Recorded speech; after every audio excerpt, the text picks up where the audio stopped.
Okay, welcome back. This is part two of the week 5 lecture. Just one more thought about novels and this whole notion of fictionality before we move on to the coquette exclusively. Just a final thought from Caroline Gallagher, that critic I mentioned before, who's done a lot of this sort of historical work with the development of novels. But she makes this really important point. Again, this is part of modernity. This is how things become more modern. Early novels claiming to be true stories, thinly veiled fictional versions of newspaper articles largely. That's to us that's almost like another type of writing. I mean, that those early novels are almost relics. And what Gallagher argues is that novels took a huge leap forward when they could sort of move beyond that kind of really restrictive referentiality. That's what she calls it, when a character in a sentimental novel is clearly just representing this real person. It's just a stand-in for the real life poet whose husband runs off with her sister. That's limited, right? That can only get you so far.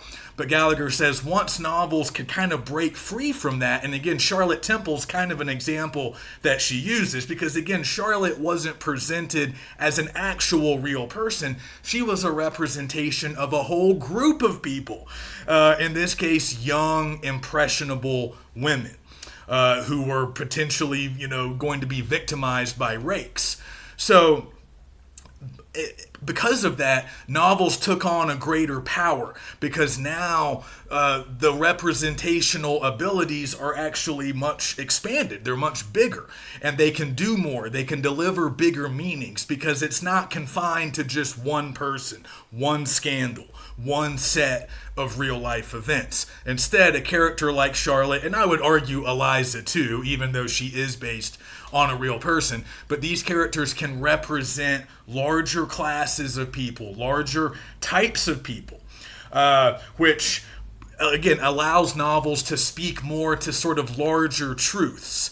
They can sort of deliver larger, more important themes. And Gallagher says that's really when novels kind of begin to take off, and even though they're new, they very quickly overtake poetry and drama as the most popular kind of literature. It's really an amazing rise.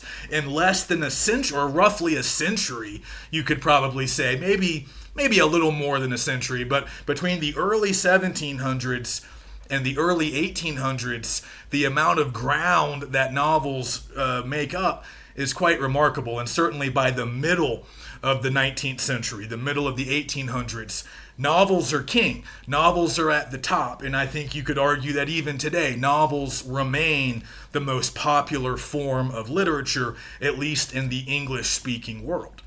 Which is, again, pretty impressive when you consider that they've been around for a lot less time than poetry or drama. Okay, I just wanted to throw that in there because that was in my notes and I forgot to mention it in part one.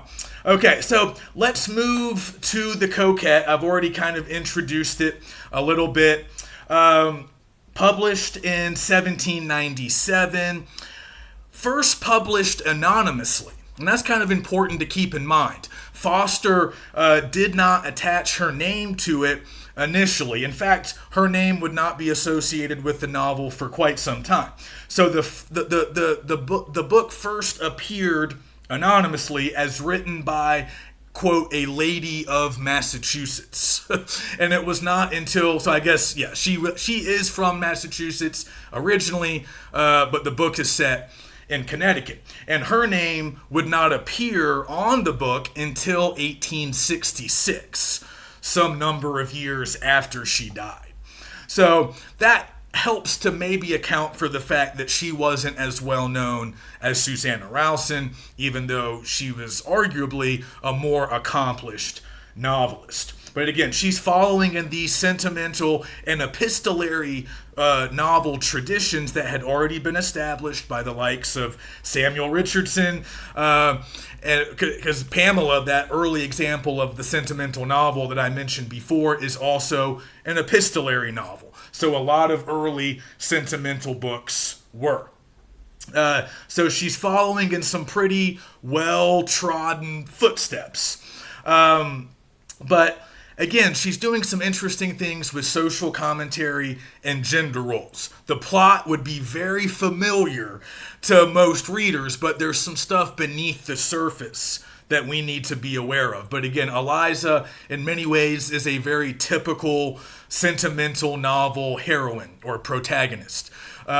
She's young, pretty, accomplished in terms of, she's been educated, which would have been pretty typical for middle class young women of this time period. They wouldn't have necessarily had a chance to go to college, but they would have gotten some degree of education. Often that education would have been geared towards making them pleasing companions, as a lot of you probably know. A lot of their education was sort of centered on, playing music, speaking multiple languages, dancing, just sort of being a pleasing companion. They would do some academic work, they'd get some degree of like traditional, academic disciplines, but certainly not as much as male students would have gotten. And their education was a lot more focused on the domestic sphere, and a lot less focused on the wider world. So we kind of already know that. We understand that society was very unequal during this time period. Women did not have many legal rights. They did not have many opportunities to kind of do their own thing. But what's really important, I think, for us to remember about Eliza's class position is that, being a middle class woman really did carry with it a lot of specific expectations and restrictions, right? So it's important to remember that Eliza, is educated. She's from a comfortable, pretty affluent background. Again, she's supposed to really kind of represent a lot of women in a similar position. Her father was a minister. Hannah Webster Foster, our author, was married to a minister, and she might have been the daughter of a minister as well. So again, that was a very sort of desirable middle class sort of occupation because it brought with it a lot of job stability. Being a minister of a sort of, parish in England, you would have your own flock, your own congregation, your own church. And typically, if you performed well in that position, you could keep it, maybe for your entire working life. You might move around a little bit, but you would almost always be assured of having work. So for a middle-class woman like Eliza, I kind of mentioned this before, making a good match is of paramount importance for her.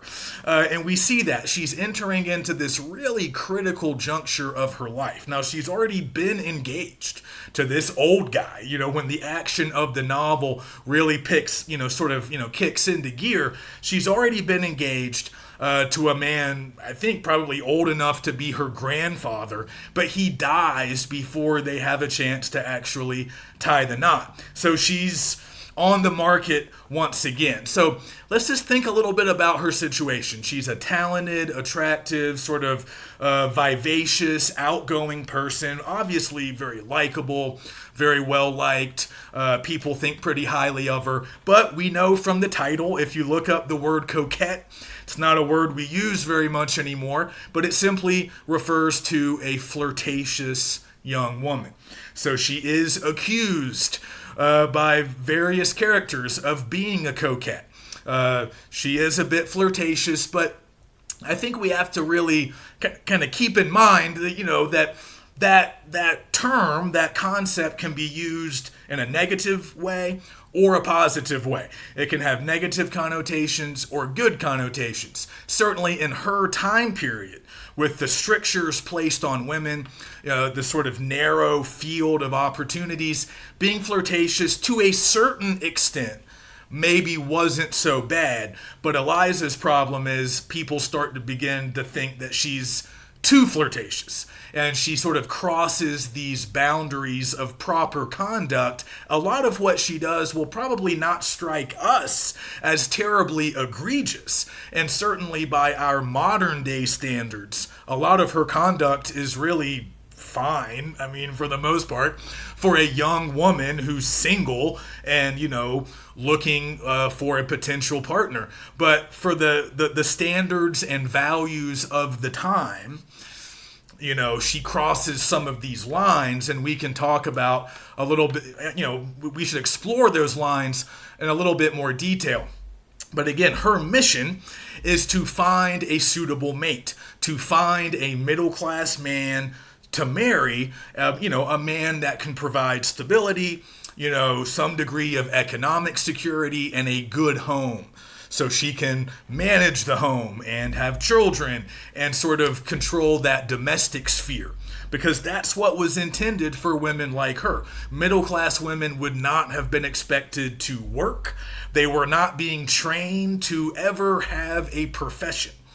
That would have been improper, for societies like this one that we find ourselves in late 18th century New England. That would have been improper. A middle-class woman didn't work. She managed the house. She took care of children. She may have prepared food, although ones with a little more money could have had maids do that.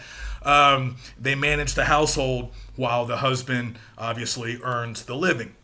So because of that very sort of narrow lane that they were forced to stay in, making a good match is essential. And Eliza understands that, but also, notice that she's already agreed to get engaged to this old guy who's like a friend of her father's, some elderly clergyman. Probably not her first choice. She's obviously not marrying for love. She's doing it because she's a dutiful daughter, at least initially. She's doing it because her parents want her to. So again, another thing we have to understand about this time period, a lot of people didn't marry for love. It's another thing that can sometimes be a little difficult to grasp as modern people. If we think about love and the concept of love, it was certainly very present and people created a lot of art centered around it. But a lot of people married for finances, or if you go back to earlier time periods, people would marry to create stronger family alliances, maybe for military or political purposes. So while love was certainly a concept that was very, prevalent, and people wrote about it and painted about it and wrote songs about it, it wasn't always the driving factor behind marriage. So that's what we see with Eliza and her family. So her father wants to get her situated in a sort of comfortable, middle-class existence, because that's really her ticket to a happy future. Again, her family's pretty well off. They might even own a little bit of property, but she has an older brother, or a brother of some kind. I can't remember if he's older or younger, but she has a brother. I don't think he really appears in the narrative, but he gets referenced. And that means that whatever money or property their father has to leave behind when he dies is going to go to the son. And the son will inherit all of that, not Eliza. Eliza's not really going to have any access to any of that unless the brother wants to throw some money her way. So she's kind of on her own in a way that a son really wouldn't be. A son of a middle-class, pretty successful father could probably expect to inherit something. But for women, they had to go and find a husband and stay secure in the husband's home. That was really the prescribed method. So that's what and Eliza, being a very smart person, she understands all of this. She's self-aware, she's educated, she's cultured, she very much understands her situation. But she's also young, and she's vivacious, like we said, outgoing. She's lived in this kind of seclusion. She's been separate from society when the action of the novel begins, because she's been nursing her old fiance while he was on his deathbed. So that's a tough thing to ask a teenager to do. I'm not sure that we're always 100% clear on her age at various stages of the narrative, but we can assume she's in her late teen years, probably, when we first meet her. And then as the narrative events progress, she probably climbs into her 20s, her early 20s. But again, she's quite young, at least at the beginning of the novel. We actually do cover a pretty substantial span of time, but in the early going, she's quite young. So she's already agreed to marry because her parents wanted her to. That didn't work out. So now she's kind of back out there. And very much, this is all very deliberate. Her family is kind of putting her back out into society. That's why she's no longer at her parents' home. She goes to stay with the Richmonds, an older married couple in town, friends, acquaintances probably of her parents. And she's going to stay there so she can meet people, so she can sort of get out into polite society and meet men. But of course, she needs to meet the right kind of men. Not just any kind of man, a respectable middle-class man, and the Richmonds being of that class status themselves, it's kind of expected that anybody in their circle is probably going to be a pretty eligible potential mate for Eliza.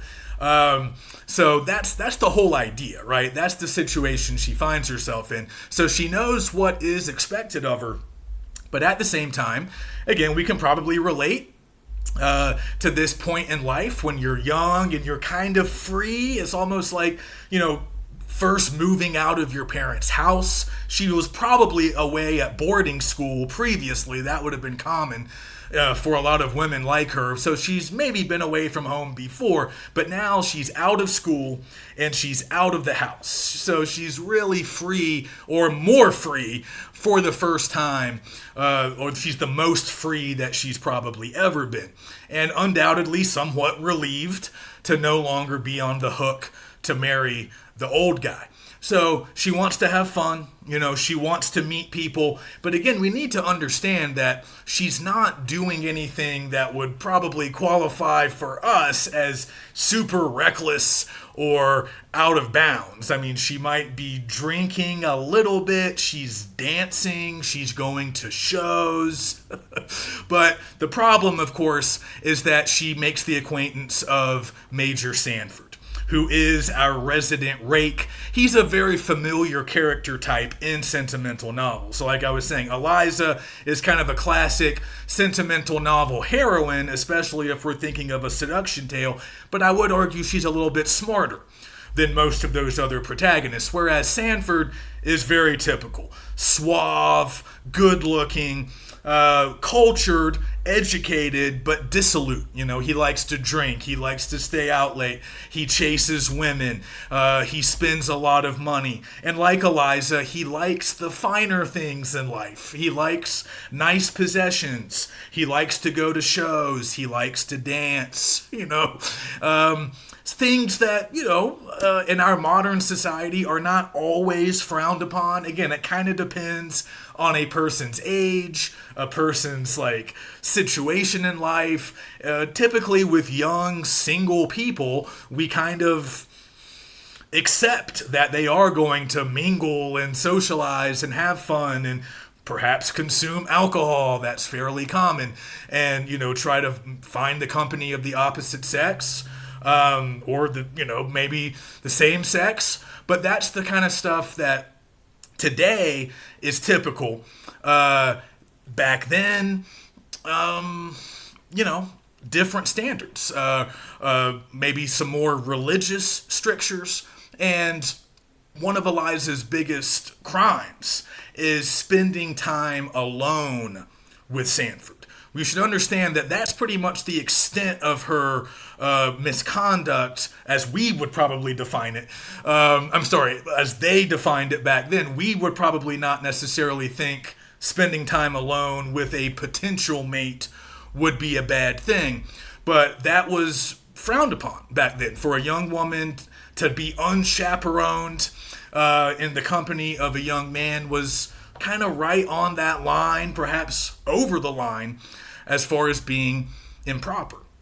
But she's not sleeping with Sanford right away. They don't immediately begin an illicit or, sexual relationship. That does happen later. I hate to give anything away if you haven't gotten that far. That does happen later. But notice that she only enters into an extramarital affair with Sanford, because by that point he is married. She only enters into that relationship with him after her reputation has been damaged, after she has already been somewhat exiled socially, or at least she's kind of gotten a lot of disfavor directed her way. So she's almost kind of already in a bad situation, in that sense of desperation, not having other good options. She's already been rejected by that point by Boyer. So she's kind of left with nothing else but Sanford, and of course he's still pursuing a relationship with her, even though he's married by that point. And yes, then they embark on an affair. Eventually she becomes pregnant, which is very much based on what happened to the real life Elizabeth Whitman. But early on, when her reputation's really getting damaged initially, she's not sleeping with Sanford. She's not, carrying on a real, what would probably qualify to us as a really improper relationship, but she does find herself alone with him on a few occasions. That obviously sends Boyer off the deep end. And also, it's just the fact that she continues to enjoy his company, even when they're not alone. Because a lot of other people recognize Sanford as a rake. They recognize that he is not really respectable. He comes from a wealthy background, but he's not what people would have deemed a really strong candidate for marriage, because he wants to run around and party all the time. But what's interesting to me is that Eliza recognizes that as well. Eliza knows what Sanford is, and she doesn't really fall for his tricks and his deceit. I mean, to a certain extent she does. There are some pivotal moments where she believes him. She believes, declarations that he makes when she obviously should not. But I'm also struck by how clear-headed she is at times. And I want you guys to kind of track that as you're reading, because this is not a straightforward sort of seduction tale. Oftentimes, there's a straight line. It's all very linear. The character falls for it. She kind of surrenders her virtue, and then it's all downhill. But here, Eliza, at times, she almost triumphs over Sanford. There are stretches of the plot where she's trying to avoid Sanford. It's not so simple. She doesn't just immediately melt, in the face of his flattery and good looks. She kind of knows that he's trouble. The problem is he's fun, and she does enjoy her time with him. So even Eliza herself admits that maybe she's a bit superficial and shallow at times. So maybe we can, find some, grounds for criticism there. And Sanford's the same way. Again, they like to wear nice clothes. They like to go to balls. They like to have nice things. But they're pretty self-aware. They understand that that's kind of part of what makes them compatible. Like Kathy Davidson says in the introduction to the book, and other critics have pointed this out, Sanford's obviously not a good guy. He's not honest. He's not faithful. But he does sort of genuinely like Eliza in a way that we don't always see on display from other characters. Yes, he uses Eliza. He lies to Eliza. But they have fun together. He is kind of interested in her. He's very aware of her virtues. We hear in a lot of his letters to his friend Charles, he talks about, on multiple occasions, if she had money, I would marry her. She's my kind of girl. She has the characteristics that I like. We're very compatible. We have a lot of fun together. So again, he's not a good guy. We don't sympathize with him typically. But when we compare him to Boyer, we recognize that he kind of appreciates Eliza a little bit more than Boyer does. Boyer is, of course, the respectable middle-class option that everybody is encouraging Eliza to take. He's a character almost straight out of a Jane Austen novel. If you guys have read any Jane Austen, there's often a boring minister who is, seeking the hand of our female protagonist. And oftentimes, both in Jane Austen and here in The Coquette, she doesn't want to marry him. So that's the case here. Boyer is kind of dull. He's kind of bland, very respectable. He has his own congregation. He's a successful minister. So he offers that middle-class stability that all of Eliza's friends and family want for her. So that's what Lucy wants for her. That's what her mom wants for her. That's probably what Mrs. Richmond wants for her, although Mrs. Richmond, I would argue, is a little bit more forward thinking, perhaps, than some of the other characters. But that's clearly the right path for Eliza, is Boyer. We can all see that, right? He's the kind of match that a middle-class woman would often want. He's got financial security. He's not dissolute. He's not out drinking and gambling and losing all of the family money. He's going to provide a stable home, but Eliza doesn't have any strong feelings for him. She likes him well enough, he's nice enough. They get along pretty well, but he does criticize her a lot.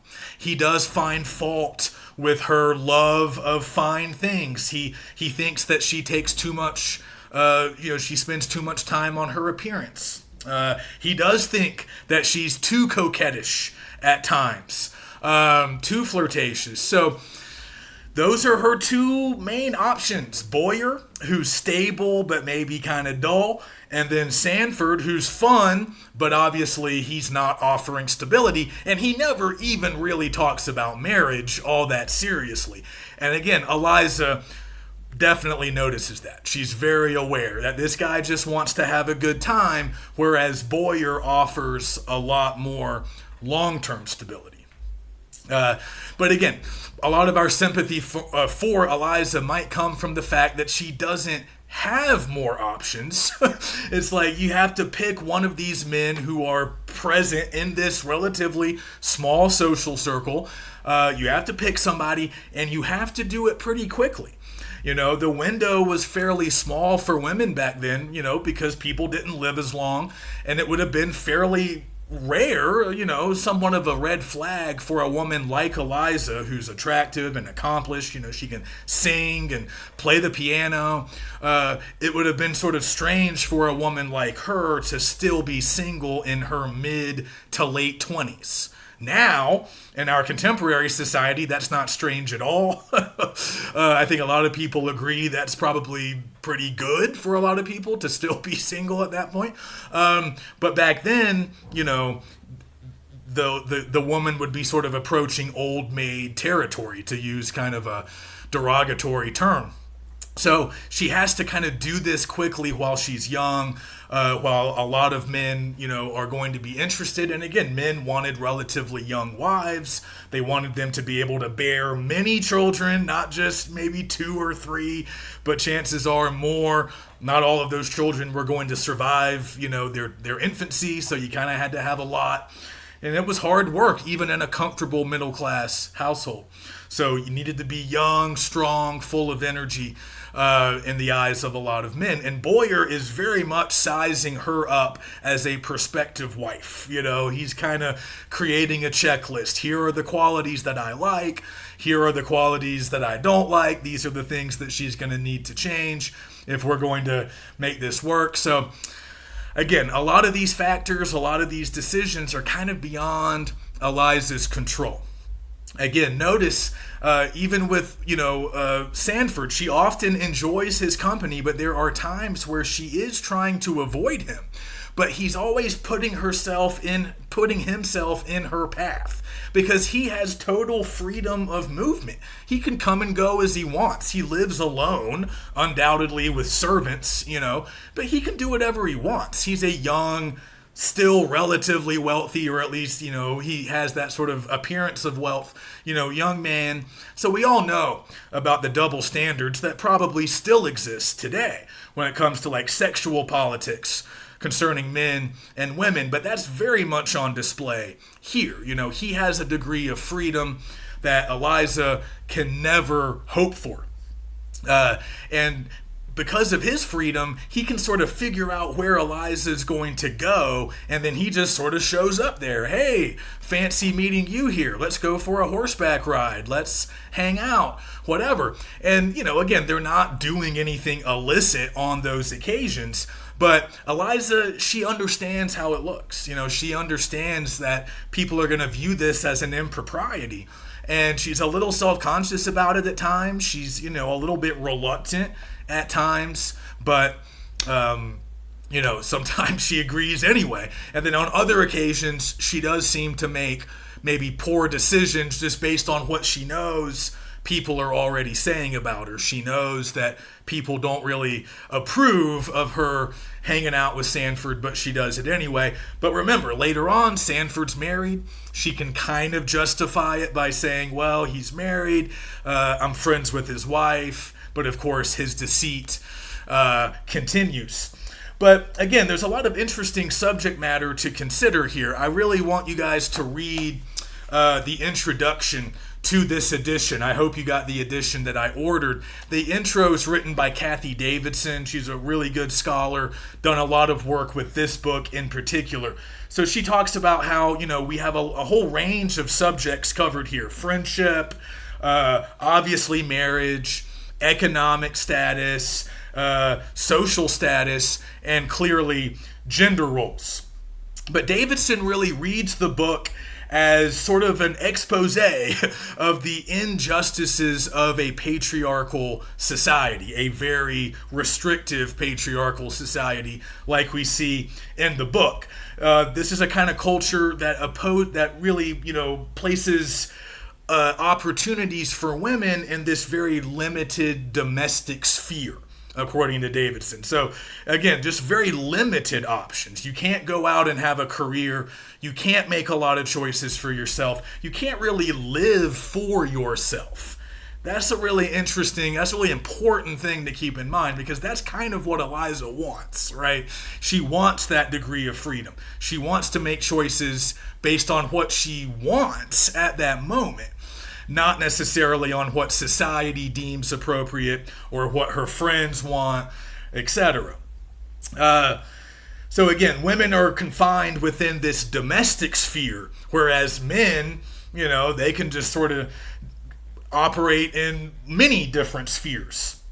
So Davidson goes on to say, all these contemporary for the time, this time period, the marriage laws, the restrictive sort of norms and mores, all reveal the extent to which women were sort of controlled by social expectation. And I think we can see that as readers, but she also makes the interesting point that men, to a much lesser extent, of course, but men are still kind of bound by certain social expectations. And we kind of see that with Sanford. Again, we don't really sympathize with Sanford, but in order to maintain his quality of life, in order to maintain his mode of living as a cultured gentleman, because remember, a man like Sanford wouldn't have really been expected to work either, right? He's a gentleman. Gentlemen didn't really work. Gentlemen lived off their family money, or they lived off the money from their property, which was worked by lower class people, right? That was the idea. So Sanford's running out of money. And we see that he maybe would like to marry Eliza. We don't know if we can really trust that sentiment from him, but he certainly has genuine affection for her. But she doesn't have money. She doesn't have a fortune. So he needs money. And he is sort of restricted by the demands of his lifestyle, but also kind of the demands of his class position. So obviously he doesn't have to live so expensively, but there are certain expectations placed on him based on the fact that he's well born and educated, and he's supposed to be a gentleman. That's his identity. So in order to be all of those things, you need money. So he's got to go and marry strictly for money. And that's what he does. And of course, Eliza's not pleased about it.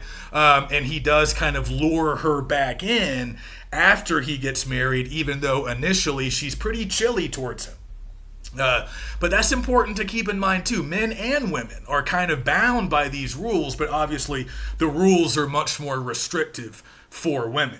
So Davidson really articulates a lot of the things that you guys should be looking for, thematic material, some of this cultural criticism that Foster seems to be providing that we don't always necessarily get in other seduction tales, because remember, the moral instruction provided by a lot of classic seduction tales wasn't about like patriarchal society and all the problems with it. The moral instruction was, women, here's what you need to do. Women, stay away from rakes. Don't worry about marrying for love. Marry Boyer. Marry the stable guy. Or maybe they would offer a better range of options, and maybe the female protagonist would get a stable man who's also kind of cooler than Boyer, if she's lucky. But again, the onus was usually placed on women, like the moral impetus, like the moral obligation to choose wisely and to not give up your virtue. All of that responsibility was kind of placed on the young women. Not always, but that was typical. Here's how you make good choices. Here's how you maintain your virtue. Because as Rowson and Foster and any other sentimental writer would have told you, virtue was kind of the most valuable thing that young middle-class women possessed. If you didn't have money, then obviously, being attractive, being accomplished would help you attract potential mates, but you also had to have a good reputation. If you were hoping for a middle-class match, you needed to have your virtue intact. And yeah, often for women, that was as simple as still maintaining their virginity, or at least people believing that they had. That was really what virtue meant for a lot of people at the end of the 18th century. The woman was pure, had not had sex, had not been in a serious romantic relationship yet. That's what men like Boyer would have expected. I'm not sure if Sanford would have cared that much about that, but that's very much what Boyer would have expected from any prospective wife. So I want you guys to form your own opinions about Eliza and about Boyer. Some people are kind of sympathetic towards Boyer. They think, he's not that bad. He's just kind of a product of his time. He's obviously a very religious man. Morals, proper conduct all matter a great deal to him because his reputation is very important, and he makes that point to Eliza a lot. He's like, any wife of mine needs to behave in the right way because you reflect on me, and that matters for a minister. But again, Eliza probably understands that because her father was a minister. So she gets it. It's just boring to her. She wants to have fun, and she doesn't think Boyer's really all that fun. And for me, I don't blame her too much for that. But that's just me. But I do want to point out just a few passages that I think reveal really important things in the book. Just some places I want you guys to really sort of dig in. So Lucy is an important character here. I mentioned that with an epistolary novel, a lot of the letters are written by the protagonist. But not all, right? So we hear a lot of other voices in this novel because a lot of people are writing letters to Eliza. And then we also hear from Sanford when he writes his letters to his friend Charles. But we get a lot of letters between Eliza and Lucy. Lucy's her best friend who is sort of in the process of getting married. She's engaged. She's been successful in this expedition that Eliza is currently on, right? Lucy has found a suitable middle-class man who can provide a stable existence. She seems happy with the match. And she's encouraging Eliza to do something similar, obviously, to what she's done. But I want you guys to look at letter 13. This is on page 26, and it goes over to page 27. This is just kind of a classic, typical example of the type of advice that Lucy often provides to her best friend. She's talking about Boyer. And she's basically saying, Boyer is the best you can hope for. And again, I think as modern readers, we have to think about that for a minute because our first impulse might be, no, Eliza's being presented as a very, good catch in the narrative. So she can probably have her pick. But Lucy kind of speaks for society as a whole, right? She's kind of the voice of reason. She's reminding Eliza about all of these restrictions placed on middle-class women like them. And she's really encouraging Eliza to be more pragmatic, and she's making the case that Boyer is as good as it's going to get. At the top of page 27, she says, whatever you can reasonably expect in a lover, husband, or friend, you may perceive to be united in this worthy man. Speaking of Boyer, his taste is undebauched. So that's a counterpoint to Sanford, who people would have called debauched. He's gambling, he's drinking, he's obviously chasing women. Boyer's not doing any of those things. His taste is undebauched, his manners not vitiated, his morals uncorrupted. His situation in life is perhaps as elevated as you have a right to claim. Forgive my plainness, Eliza. It is the task of friendship, sometimes, to tell disagreeable truths. Well, if that's a key part of friendship, then Lucy is acing that part of friendship because she often reveals disagreeable truths to Eliza. But I think we can agree with at least some of what Lucy is saying. I think her delivery could perhaps be a little bit softened, but I think, again, we have to understand that she's not necessarily insulting Eliza. She's not saying, hey, you're not that great, so this guy's as good as it's going to get for you. She's saying, for somebody in your position, for a middle-class woman like you, who doesn't have money to offer, doesn't have a family fortune, for you, a guy like Boyer is probably the best you can do. But I think that's really based more on economics. It's based more on class, and it's based more on the restrictive roles sort of put in place for women than it does with any fault in Eliza, right? At least that's how I read it. But certainly Lucy does find fault with Eliza. Lucy is one of the many people who think Eliza might be too flirtatious, a little bit too vain, a little bit too focused on fun, and not focused enough on the future. But she makes a similar point a couple of pages later in letter 15, which begins on page 30. And this is sort of a famous quote that really sums up the unfortunate reality of Eliza's situation. Again, Eliza wants a degree of freedom that's not really going to be available to her in this time and place. And Lucy says as much right here at the bottom of page 30. She says, "You are indeed very tenacious of your freedom, as you call it, but that is a play about words. A man of Mr. Boyer's honor and good sense will never abridge any privileges which virtue can claim." That's a really loaded statement. There's a lot going on there. So, first of all, I would argue that Lucy's tone towards Eliza can sometimes be perhaps slightly condescending. You guys might not read it that way, but a lot of people are clearly telling Eliza what to do and what not to do.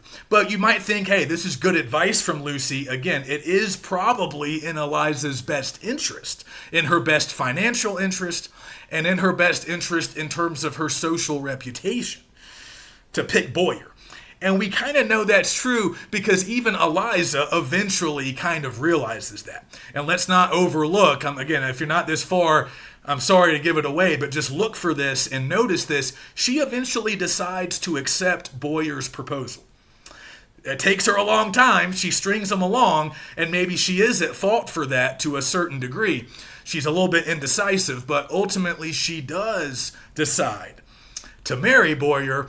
Unfortunately, on that day, she gets a visit from Sanford. She's hanging out with them alone outside, and that's when Boyer discovers them and basically repudiates Eliza, calls off the whole thing, and he's kind of mean to her about it. But we'll get to that in a moment. But let's just, again, take a look at what Lucy is saying to her here.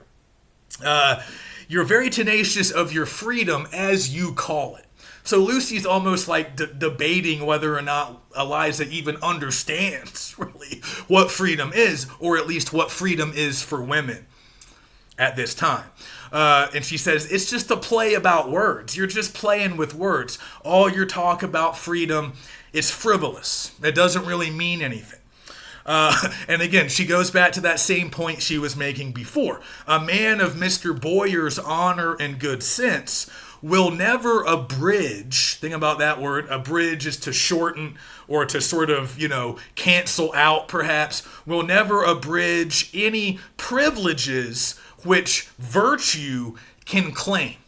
notice how she's specifying the kinds of privileges that Boyer is going to bestow on Eliza. He's virtuous. He's a good guy. He has good sense. So you're not going to lose any privileges that virtue can claim. So we're not talking about maybe the dancing and the champagne and the going to shows with Sanford. We're talking about privileges which virtue can attach itself to. That's the way Lucy is sort of explaining all of this. So she's basically saying, look, you're going to have to give up some of your youthful passions for a good time and company and music and all that, because, Boyer isn't going to be all about all of those things. You might still go to some balls. You can maybe still go to some shows as long as they're proper. But any privileges which virtue can sort of claim, you'll still have those. You'll be treated well. You'll have a nice home. You can spend, money on things that you need. You'll have everything that you need. You'll be respectable. People will approve of you. Boyer can give you all of that. And it does seem like that's true. Eliza recognizes that. Again, she doesn't really need that to be explained to her, I would argue. She already knows it. It's just those things aren't maybe meaning as much to her as they mean to Lucy. She understands what Boyer represents. She understands kind of what Boyer can provide. But again, she kind of wants to marry for love. Or at least she wants to find somebody that she can really fall for and have strong feelings for. And we're not quite sure if that, if Sanford fits that bill. And I think even she comes to realize that Sanford's probably not that guy. She needs somebody with some of Sanford's better qualities, but perhaps not in possession of all of his bad qualities. But she just wants somebody that she's really into, I guess, to use a more modern phrase. And again, a lot of modern readers are sympathetic to that. But we kind of have to go back to what we were saying with Cabeza de Vaca and the dawn of the modern world, the dawn of modernity. We're still kind of in that process, though we're much further along here, roughly 200 years later. But with Cabeza de Vaca, you might remember I was saying that, those conquistadors were kind of exploring the new world at the dawn of what we would call early modernity. Early modernity was brought on by a lot of things, but New World exploration was one of them. Also, the Protestant Reformation, the development of the printing press. I mean, there were other things too. And before long, the Industrial Revolution would start. That's more late 1700s. And that would also accelerate change and modernity. But an interesting thing to kind of track, and we can't get into this too much, but another sort of slightly more modern concept is the notion of marrying based on personal preference and based on love and strong feelings and choosing your own mate, not necessarily basing the decision on what your family wants or what the finances, might be. I remember learning this about Romeo and Juliet when I took a class on Shakespeare as an undergraduate. Our professor was trying to explain that, at the beginning of the 1600s, late 1500s, when Shakespeare's writing, marrying for love, pursuing love above all else was really romantic and exciting and a little bit novel to a lot of audience members. It's not that love was a new concept, but prioritizing love, prioritizing it over family allegiances or money or long-term security was kind of novel and exciting, and it kind of captured people's hearts and minds. Because many people experienced love, but maybe had to give it up or just recognize that it wasn't going to, override what their family wanted or what finances dictated. So that's what the professor was telling us. He's like, this is part of early modernity, this notion that the individual should make some of these choices for themselves. It's really the emergence of a really strong individual will. Because previously we were more collective. In the Middle Ages, in previous times, it was more about what the church wanted, what the family wanted, what the king wanted, what your local lord wanted. And personal, individual desires were often subordinated to those larger concerns. And for a lot of Christians, that was very much how they were taught from an early age, that, hey, your worldly desires, are not that important in the grand scheme of things. You're working to glorify God. You're working for God's representatives on earth, which would be your king and your local liege lord, and you better get out there and harvest the crops and go to church. And if you don't get everything you want, that's normal and fine. Just wait for the afterlife and things might be better then. So that's obviously a simplification, but modern people, right? One of the ways we can distinguish modern people from people who aren't quite modern is this bigger focus on the individual. Enlightenment thinking kind of does that. The Renaissance, that's another thing that helps usher the modern world into existence, is the Renaissance, this flourishing of art and culture beginning kind of early 1500s, again, coinciding with early exploration, European exploration of the Americas. But all of this stuff is kind of bringing people a greater sense of individuality. Even the Protestant Reformation, Protestants can read the Bible for themselves, higher rates of literacy. People can worship and read and do more things for themselves individually. They can pursue individual interests a little bit more than they could previously. So all of these factors help, again, to kind of create the modern world. But one of those developments is the idea that romantic love can be a good reason to settle down, and get married. But of course, for that to take hold, we had to overcome centuries of tradition. We had to sort of overcome some of these restrictive social roles. But I think today we would agree that most, probably not all, certainly not all, but I would say the majority of people do marry for love, or they at least have the ability in our society, in our culture, to choose their own mate, not necessarily to have the mate chosen for them by friends, family, or other sort of, social institutions. So I want you guys to kind of figure out how you feel about Eliza's situation. How sympathetic are you feeling towards her? What do you think the lesson is here?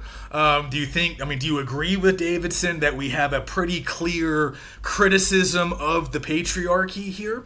Or do we think it's just really a cautionary tale about young women, falling victim to rakes like Sanford? That's it, I think, for week